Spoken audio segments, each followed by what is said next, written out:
அத்தியாயம் 43. அஸ்-ஸுஹ்ருஃப், அலங்காரம்.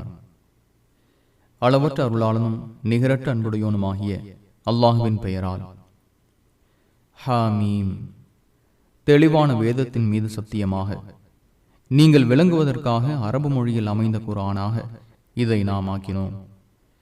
இது நம்மிடம் உள்ள தாய் ஏட்டில் உள்ளது. இது உயர்ந்ததும் ஞானம் நிறைந்ததுமாகும். நீங்கள் வரம்பு மீறிய கூட்டமாக இருக்கிறீர்கள் என்பதற்காக நாம் உங்களுக்கு அறிவுரை கூறுவதை விட்டுவிடுவோமா? முன்னோர்களுக்கு எத்தனையோ நபிமார்களை அனுப்பியுள்ளோம். அவர்களிடம் எந்த நபி வந்தாலும் அவரை அவர்கள் கேலி செய்யாமல் இருந்ததில்லை. இவர்களை விட பலமிக்கவர்களை நாம் அழித்துள்ளோம். முன்னோர்களின் முன்னுதாரணம் சென்றுவிட்டது. வானங்களையும் பூமியையும் படைத்தவன் யார் என்று இவர்களிடம் நீர் கேட்டால், மிகைத்தவனாகிய அறிந்தவனே இவற்றை படைத்தான் என கூறுவார்கள். அவனே பூமியை உங்களுக்கு தொட்டிலாக அமைத்தான். நீங்கள் வழிகளை அடைவதற்காக அதில் பல பாதைகளை அமைத்தான். அவனே வானத்திலிருந்து அளவுடன் தண்ணீரை இறக்கினான். இறந்த ஊரை அதன் மூலம் உயிர்ப்பிக்கிறோம். இவ்வாறே நீங்களும் வெளிப்படுத்தப்படுவீர்கள். அவனே ஜோடிகள் அனைத்தையும் படைத்தான்.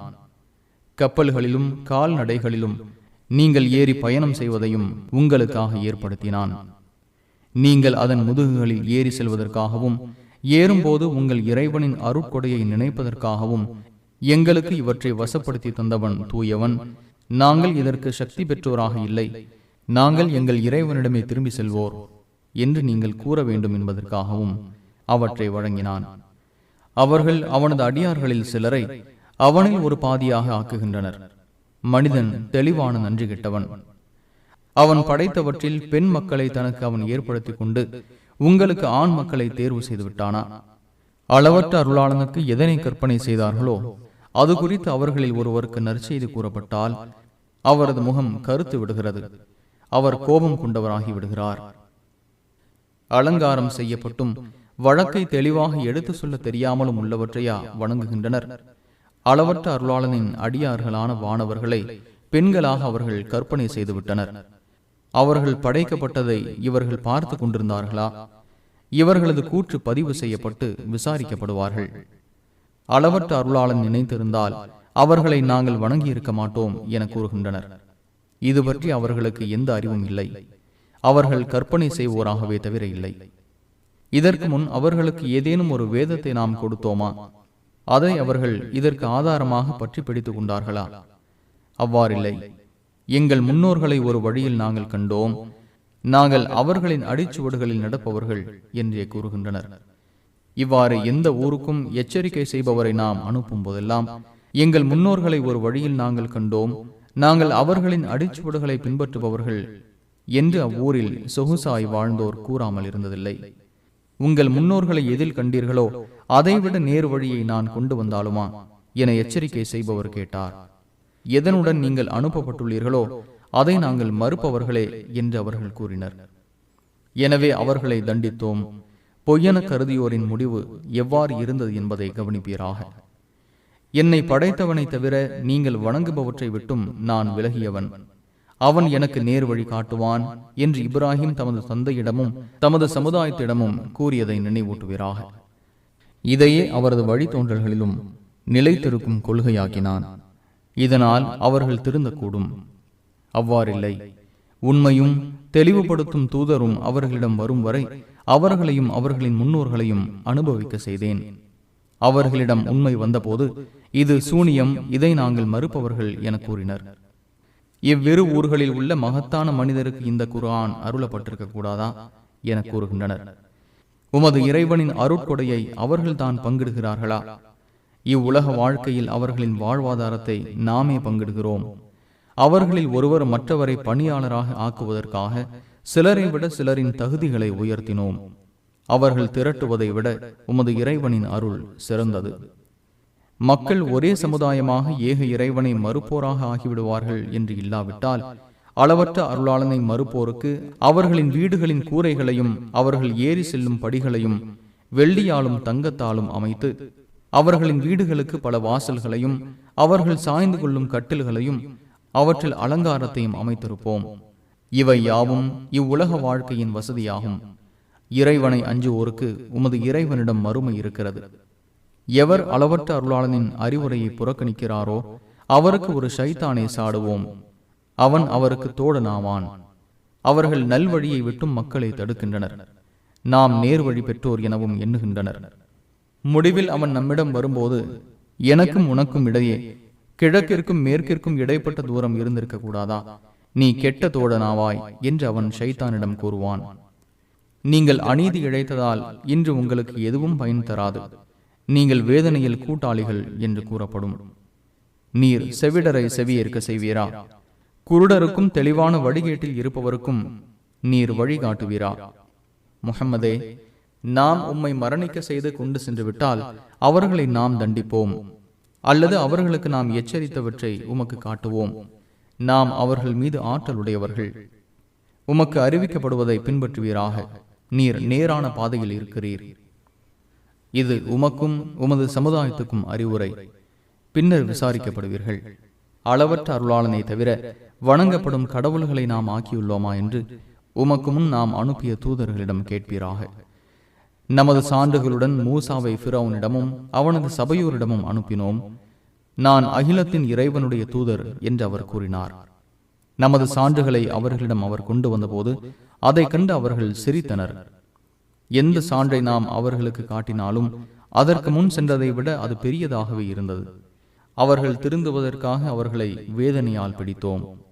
சூனியக்காரரே, உமது இறைவன் உம்மிடம் அளித்த வாக்குறுதி பற்றி எங்களுக்காக பிரார்த்தனை செய்வீராக, நாங்கள் நேர் வழி பெறுவோம் என்று அவர்கள் கூறினர். அவர்களை விட்டு வேதனையை நாம் நீக்கிய போது உடனே அவர்கள் மீறுகின்றனர். ஃபிரௌன் தனது சமுதாயத்தை அழைத்தான். என் சமுதாயமே, எகிப்தின் ஆட்சி எனக்குரியதல்லவா? இந்த நதிகள் எனக்கு கீழ் ஓடவில்லையா? விளங்க மாட்டீர்களா என்று கேட்டான். இழிந்தவரும் தெளிவாக பேசத் தெரியாதவருமான இவரை விட நான் சிறந்தவன் இல்லையா? இவருக்கு தங்க காப்புகள் அளிக்கப்பட்டிருக்க வேண்டாமா? அல்லது இவருடன் இணைந்து வானவர்கள் வரக்கூடாதா என்றும் கேட்டான். அவன் தனது சமூகத்தாரை அற்பமாக கருதினான். அவனுக்கு அவர்கள் கட்டுப்பட்டனர். அவர்கள் குற்றம் புரிந்த கூட்டமாக இருந்தனர். அவர்கள் நம்மை கோபப்படுத்திய போது அவர்களை தண்டித்தோம். அவர்கள் அனைவரையும் மூழ்கடித்தோம். முந்தி சென்றோராகவும் பின் வருவோருக்கு முன் உதாரணமாகவும் அவர்களை ஆக்கினோம். மரியமின் மகன் உதாரணமாக கூறப்பட்ட போது அதை கேட்டு உமது சமுதாயத்தினர் ஏளனமாக கூச்சலிட்டனர்.